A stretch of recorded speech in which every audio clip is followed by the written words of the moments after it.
Hey, welcome back. Today I made snickerdoodles, but there's wheat in it. I didn't get this recipe from any one place. I noticed most of the snickerdoodle recipes on the internet are about the same one, so here is a general snickerdoodle recipe, and I'll show you how I made 16 cookies with about 40 milligrams each. First, I'm weighing out my wheat. I'm hoping for about 640 milligrams in my whole batch, and here's the equation I used for dosing. Next, I set my oven to 240. And while that's preheating, I'm going to start breaking up my weed. I don't grind it because I notice the flavor of the weed comes through a lot more when you do grind it, so I just break my nugs up into smaller pieces. Then I put this in the oven for about 35 minutes and start melting my butter. In a saucepan, I'm adding 3/4 a cup of butter and 1/2 cup of water. The water is to help regulate the temperature while the butter cooks. I'm melting this on a very low heat and allowing the butter to slowly get to about 190 degrees. I want to make sure it's at that steady 185 to 200 degree range before I'm adding in my decarbed wheat. I stir this in and I'm going to cook this for a total of about 2.5 hours to 3 hours. I am going to be checking the temperature and giving this a stir every 30 minutes or so to make sure it's staying in that 185 to 200 degree range throughout the cooking process. When it's finished cooking, I just strain out the weed. Obviously, the finer mesh you have, the less weed particles will end up in your butter. You can see that the layers are already starting to form, but I usually just throw a lid on this and put it into my fridge to make that butter layer harden a little bit quicker. About 2 hours later, you can see that the butter has completely solidified on top of that water, so I just use a knife to cut that and then remove the butter from the container. I like to weigh my butter at the end so that I have an accurate idea of how much butter I'm putting into the recipes, but also to help with more accurate dosing.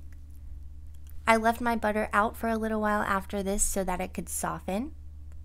I am just going to cream this butter before I add in my other ingredients. If you have an electric mixer, I would encourage you to use it, but if not, you just want it to look about like this. Then you'll add in 3/4 a cup of sugar and cream that together. You do want to make sure you're whisking a lot of air into this batter, so you're going to be beating this for a good minute. When this looks very light and fluffy, you're ready for your other wet ingredients. I'm adding 1 egg and 1 teaspoon of vanilla, then whisking until that is fully incorporated. Next, I'm mixing my dry ingredients. So to my flour, I'm adding a teaspoon of cream of tartar, 1/2 teaspoon of baking soda, and 1/2 teaspoon of salt, and then just mixing to combine.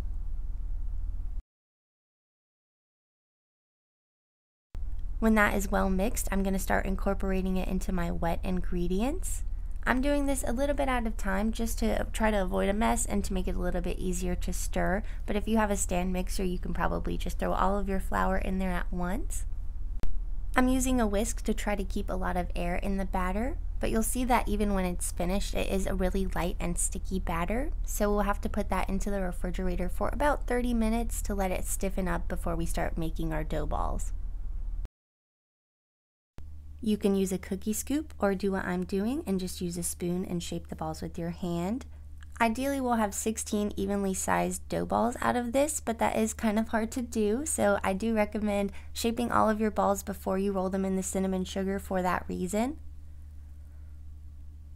You'll see that I have 13 of them and they're not super evenly sized, so I ended up pinching pieces off of the bigger balls to try to make enough small balls so that I had 16 roughly evenly sized cookie dough balls ready to go.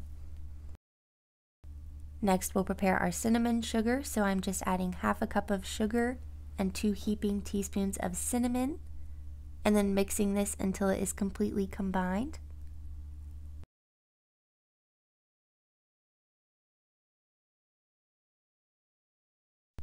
Next, we'll cover each of our dough balls in this cinnamon sugar mixture. I'm just rolling them around in it and kind of using my hands to press the sugar into the dough to make sure it's getting in all of the cracks.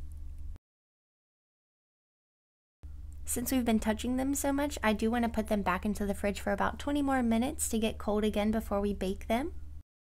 I set my oven to 350, and when that is ready, I will add my cookies and bake them for about 10 to 12 minutes or until they're just done. You don't want them to be a dark brown color, but they should look about like this when they're finished. As I said, these should be about 40 milligrams each, but with homemade edibles it is hard to tell. I recommend starting with half if you're unsure, and keep in mind that it can take up to 2 to 3 hours for edibles to fully kick in. Let me know what you thought of this recipe and video in the comments. If you try making it at home, I would love to see pictures. You can find me on Instagram.